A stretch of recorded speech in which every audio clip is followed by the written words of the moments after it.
Good morning, students. Today we are going to start the chapter entropy. Entropy means what? The term entropy, which literally means the transformation. And this entropy term is found out by Clausius. So, entropy is increases with addition of heat and decreases with removal of heat. Now, it is important thermodynamic property of working substance, which as we have told, which increases with addition of the heat and decreases with the removal of the heat. Now, it is a tedious job to define the term entropy. Entropy means what? It is literally a transformation. Now, suppose we are considering that the system a small range of temperature and increases and decreases of the entropy when it multiplies with absolute temperature. So the heat, whenever we are going to calculate the amount of heat supplied or amount of heat rejected, at that time we are finding that the heat absorbed and heat rejected, that is delta Q, is calculated by, here we as I have shown, delta Q is equal to T into ds. What is meant by T? T is the absolute temperature and ds means what? ds is the change of entropy. Now, delta Q, the heat which we are going to calculate. Next point, we are going to discuss the relation between the heat and the entropy. For understanding the relation between the heat and the entropy, we have plotted temperature on the y-axis and entropy on the x-axis. So here you are finding that at state 1, temperature is T1, entropy is S1. At state 2, temperature is T2, entropy is S2.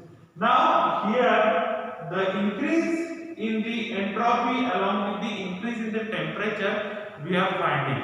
So we are considering that the heating of a working substance by a reversible process, which by we are considering from 1 to 2. As graph here we are finding that. Now whose base, as I have told, representing the entropy and vertical ordinate representing the temperature. So as we are considering here one point.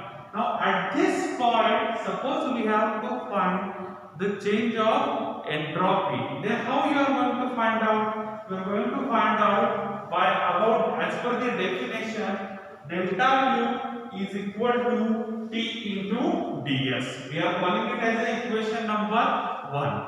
And this is the small increment, or we are saying that the small increment of the heat we are finding. Suppose we have to calculate the total amount of heat whichever supplied during that process. At that time we have to integrate that equation. So here I am integrating the delta Q, which is equal to integration of T ds over there. So we are finding that from this equation we are representing the total amount of heat in any kind of the process with integrating the equation T into ds over there. So we are as per our definition also we are finding that the ds is equal to delta Q upon T, means change of entropy. From this definition we are rearranging the terms and we are getting delta S is equal to delta Q upon T. Again same way, suppose we have to calculate the total change of entropy during this all the process. So we are going to integrate the equation within the limits 1 to 2. So we are integrated over here, integration of 1 to 2 ds, which is equal to integration 1 to 2 delta Q upon T. So from this equation, this is the heating process we have considered. So that's why this graph is in increasing order, means as per the heat addition, entropy will be increases. Suppose we are going to take out the heat from any system, at that time what happened? There will be decreasing, means at that time from 2 to 1. So suppose I am going to show the arrow in upward direction, there is a heat addition. If arrow is in downward direction, there is a heat removal. So in this way we are going to plot the temperature versus entropy plot over there. So this is related with the relationship between the heat and the entropy. Next point we are going to discuss is the Clausius inequality statement.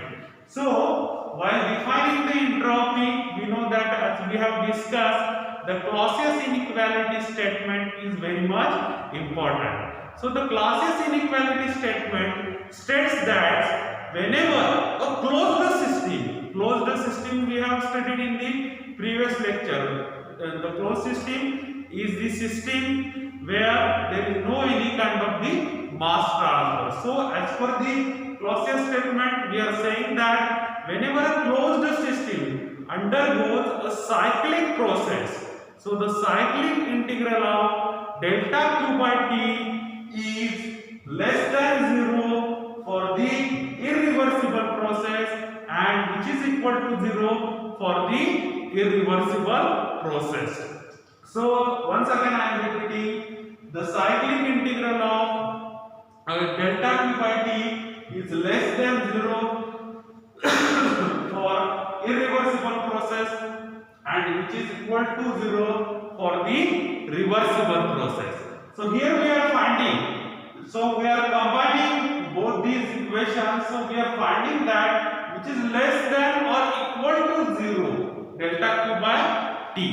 Now as we are saying that during the reversible process it is equal to 0. It is equal to 0 means what?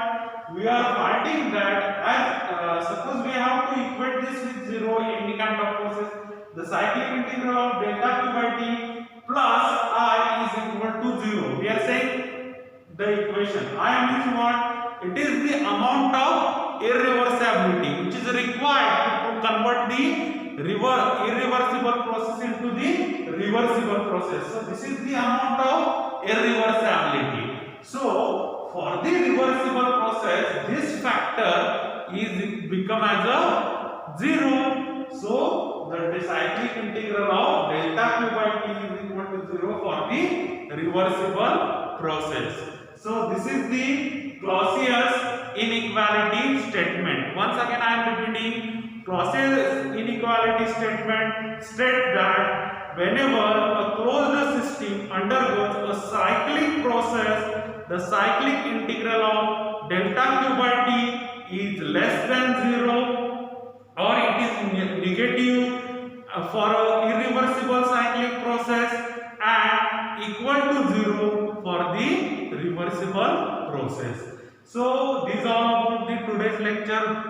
Today we have discussed what is by entropy and